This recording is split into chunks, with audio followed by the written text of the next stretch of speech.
Para compreender plenamente as 70 semanas de Daniel, é essencial dominar o conceito de semanas proféticas. No entanto, essa compreensão não deve ser isolada. Ao cruzar a equação profética do ano jubileu, descrita em Levítico 25, com as festas proféticas de Levítico 23 e a profecia das 2.300 tardes e manhãs em Daniel 8, com o conceito de tardes e manhãs em Gênesis 1 e o princípio de que um dia para o Senhor é como 1000 anos, mencionado em 2 Pedro 3,8, é impossível não perceber conexões e padrões que apontam para a precisão e profundidade dessa profecia. Todo esse paralelo ilumina a interpretação das 70 semanas em Daniel 9. O anjo disse a Daniel: 70 semanas estão determinadas sobre o teu povo e sobre a tua santa cidade, para fazer cessar a transgressão, para dar fim aos pecados, para expiar a iniquidade, para trazer a justiça eterna, para selar a visão e a profecia e para ungir o Santo dos Santos. Essa profecia tem como propósito central a redenção e a restauração tanto de um povo quanto de uma cidade. A obra redentora está claramente delineada nos 7 objetivos listados pelo anjo, uma clara similaridade com o ano jubileu, que era um período de restauração e liberdade, instituído por Deus para o povo e para a terra de Israel, que se concluía em paralelo com o dia da expiação.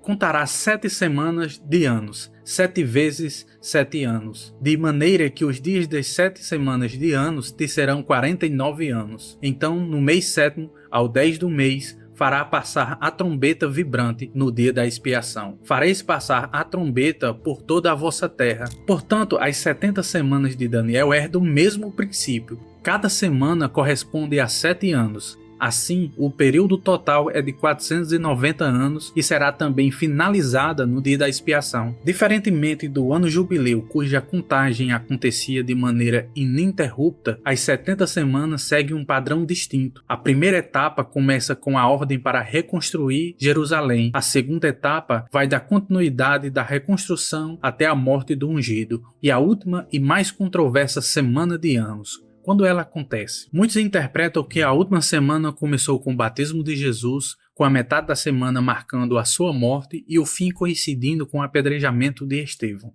No entanto, essa visão apresenta falhas, pois a semana 69 termina com a morte de Cristo, o que possibilita a última semana tenha começado em seu batismo. Não há base textual para afirmar que as 70 semanas terminam com Estevão. A interpretação isolada dessa profecia ignora sua conexão com outras profecias bíblicas para uma interpretação consistente. Nos capítulos 2 e 7 de Daniel, Deus nos introduz uma linha do tempo com conceitos essenciais: Babilônia, Medos e Persas, Grécia, Roma e um último reino representado nos 10 dedos dos pés da estátua. Na Babilônia se inicia as visões e profecias. Com os Medos e Persas se inicia a contagem das 70 semanas. Com o reino da Grécia se inicia a contagem das 2.300 tardes e manhãs.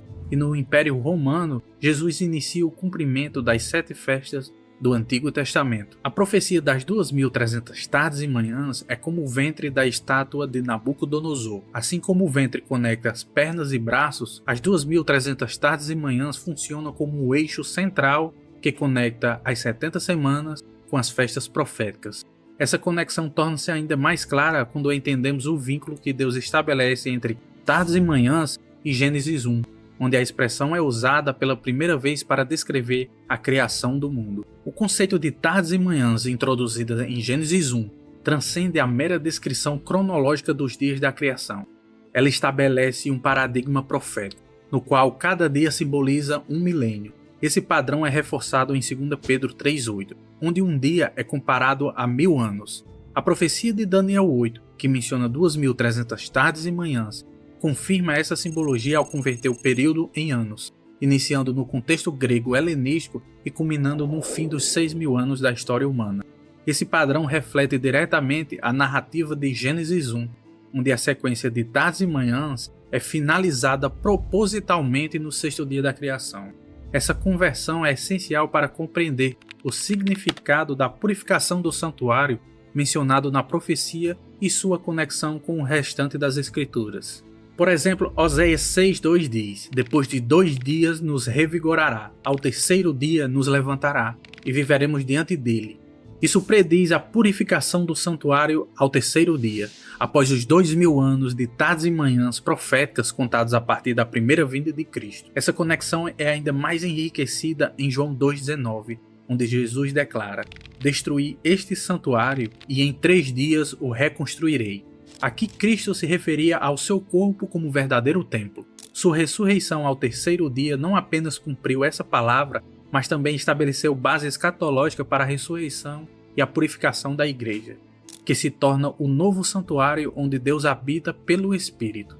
Essa realização acontecerá de forma plena em seu segundo advento. Paulo nos revela em Romanos 11, 25 e 26 um parênteses na cronologia divina. Porque não quero, irmãos, que ignoreis este mistério, para que não sejais presumidos em vós mesmos, que veio o endurecimento em parte a Israel, até que haja entrado a plenitude dos gentios, e assim todo o Israel será salvo. O endurecimento parcial de Israel permite a inclusão dos gentios até que a plenitude deles se completem. Esse intervalo explica a suspensão entre a semana 69 e a 70, harmonizando-se com o padrão de Gênesis. Assim como Deus descansou no sétimo dia, o Espírito Santo nos revela em Hebreus 4,6 que resta entrarem alguns nele.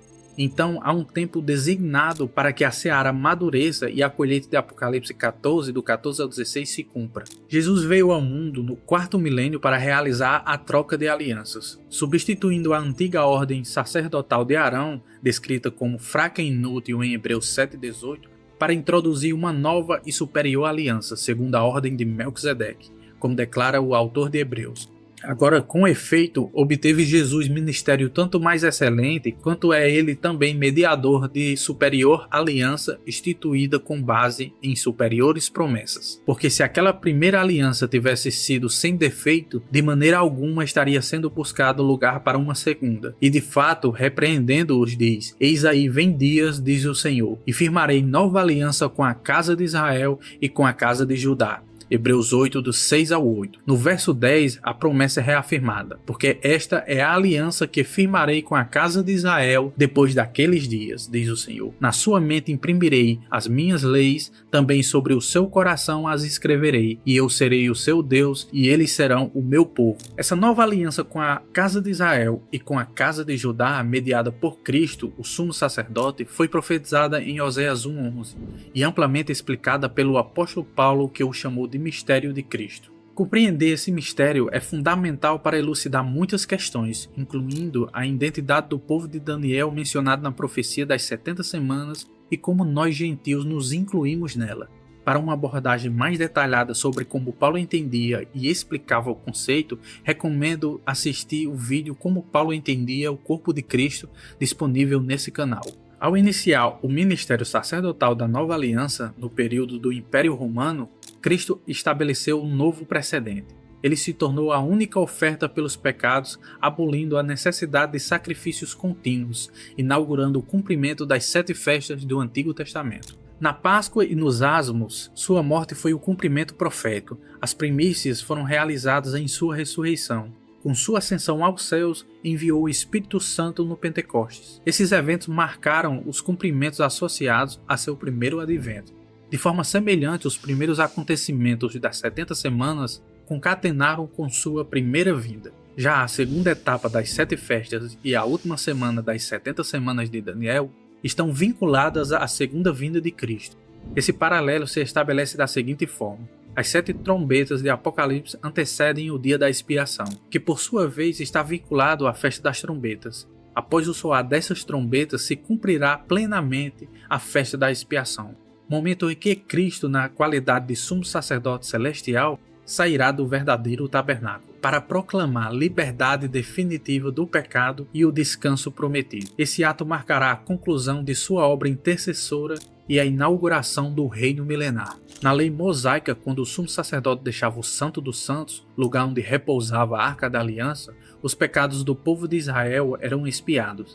De forma análoga, no 50º ano, o ano do jubileu, era proclamado o tempo de liberdade, descanso, restauração e reconhecimento de Deus como verdadeiro dono de toda a terra. Essa realidade é anunciada em Apocalipse 11:15. O sétimo anjo tocou a trombeta e houve no céu grandes vozes dizendo: o reino do mundo se tornou do nosso Senhor e do seu Cristo, e ele reinará pelos séculos dos séculos. Adicionalmente, o verso 19 reforça essa visão realística presente em sombra na lei mosaica. Abriu-se então o santuário de Deus que se acha no céu, e foi vista a arca da aliança no seu santuário, e sobrevieram relâmpagos, vozes, trovões, terremoto e grande saraivada. Portanto, ao harmonizar as sequências proféticas do ano jubileu, das 70 semanas, as 2.300 tardes e manhãs e as 7 festas bíblicas, vemos que todas convergem para um ponto final, a festa da expiação, o dia de Cristo, o dia do Senhor. Posteriormente, todos os perdoados entrarão no grande dia sabático,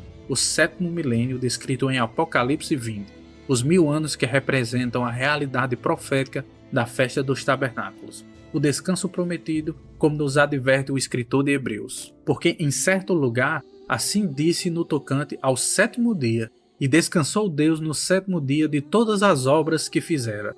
Portanto, resta um repouso para o povo de Deus, porque aquele que entrou no descanso de Deus, também ele mesmo descansou de suas obras, como Deus das suas. Esforcemo-nos, pois, para entrar naquele descanso. Se você chegou até aqui, já descobriu que as 70 semanas de Daniel não são apenas números em um calendário antigo. Elas são um relógio profético que Deus colocou na história para nos mostrar que Ele está no controle de tudo.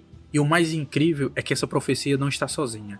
Ela se conecta com o ano do jubileu, as 2.300 tardes e manhãs, as 7 festas bíblicas e até com os 7.000 anos da humanidade. Juntas, essas revelações formam um mosaico celestial, resposta que o próprio Cristo não pôde revelar plenamente aos discípulos no contexto de Mateus 24, não por limitação, mas porque o tempo do Espírito derramado no Pentecostes ainda desdobraria esses mistérios. Lembre-se, aquele que dá testemunho dessas coisas diz: certamente venho sem demora. Não esquece de deixar nos comentários o que achou, deixa um like, inscreva-se no canal, ativa o sininho para não perder os próximos vídeos. Fiquem todos na paz e até a próxima.